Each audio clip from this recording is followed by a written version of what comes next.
Hey guys, I had an absolute blast at the Vancouver Card Show this weekend. It was honestly one of the best times I've had in a while. 3 days of pure trading, buying, selling, non-stop insanity. I can't wait to tell you guys all about it. So, thank you for tuning in.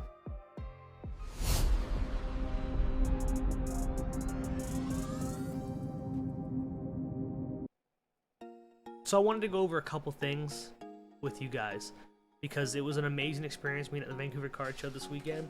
And even though I've completely and utterly almost lost my voice from how much I've been talking, I wanted to share a little bit of that with you guys. This is going to be a pretty real, pretty raw, just how I felt about it. I think it was really worth it. I think I would do it again. I mean, I am doing it again. I'm going to be vending as much as I can, as this is what I want to pursue on my journey, my goal to be able to having my own shop of some sort, whether that be fully online or in brick and mortar. I know not yet, but nonetheless, that's the goal. That's what I want to do. We had some great sales at the show. We had some great trades, great buys. I have a few of them that I can probably pop up on screen. And I kind of just want to go through a couple things with you and just tell you how it was. I would say overall, day one was Friday. It was busier than I expected. It was probably, I want to say like half the volume of the Saturday show, but it was so many people coming up, and we got people excited about Riftbound, and I was showing them some of the Riftbound slabs that we had. And we were doing a giveaway. We got a lot of followers on Instagram too. So it was just amazing. Honestly, I would say like the amount of people that are into collectibles as a whole, as a hobby right now, and are getting into it or getting revitalized or rekindled is huge. It's crazy. I love it. I think this is how it should be. I'm glad that the pandemic never wiped it out.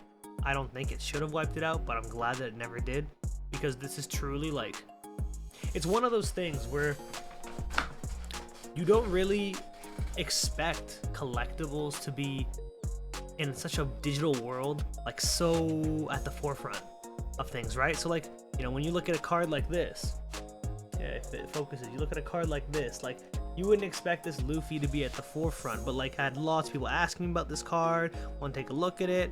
I had a few offers on it. I was pretty firm with my price though, because it was pretty much at market, but it's such a nice card. And I think like in terms of buying and selling as a vendor, when you buy things, you get that little bit of that flexibility to get it at a lower percent, right? You know, because you got the table, you know, you got product that people want to trade towards, right? So a lot of pull in regards to that. And I think that is something I really learned about this show, is kind of how it all just compounds. It's not just about buying just for the sake of buying, but when you're doing trades, right? So you're doing trades at 80%, right? And then you're buying like 75%, maybe 80% of something you really want, or even 85%.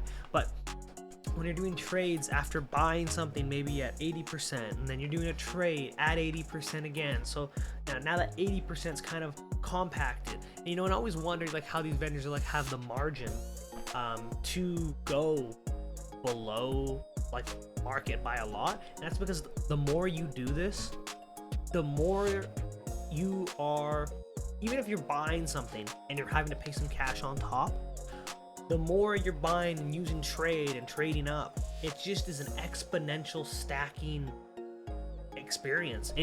I realized that. It was something that I kind of, you know, had an idea of in the back of the mind, but I fully was like, oh, I understand. I understand truly how this business works. And it's really awesome. It's really awesome to like see that kind of in reality. In terms of cash, I made some cash. I would say this weekend was pretty good. It was better than I expected. Even like overhead, all overhead considered, we cleared it and then some.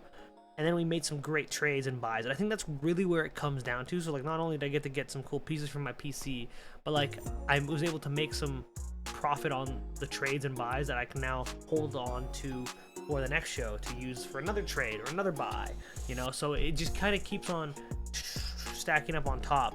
I think having a good variety of modern and vintage is probably my strategy going on first. So at first I had a lot of vintage, a lot of older stuff that just kind of like spoke to me, but it wasn't super curated. And by vending was a couple guys that were beside me, who I made friends with. They're really cool guys, Evan and Larry. Evan is trading on Instagram.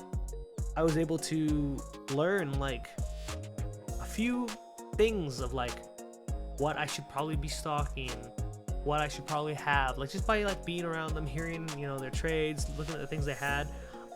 And that was really good information, and that really gives me a lot of motivation for continuing this and how it is. Well, yeah, but I'm going to be dropping videos and shorts of the show, some vendor POV stuff. I have my Insta360 set up. I would love to hear your guys' advice, response, questions. If you want to see different kind of videos, feel free to comment. Like, if you are intrigued in more of this content, if you're looking to hear more about this, I'd love to. I know it's a pretty short video today.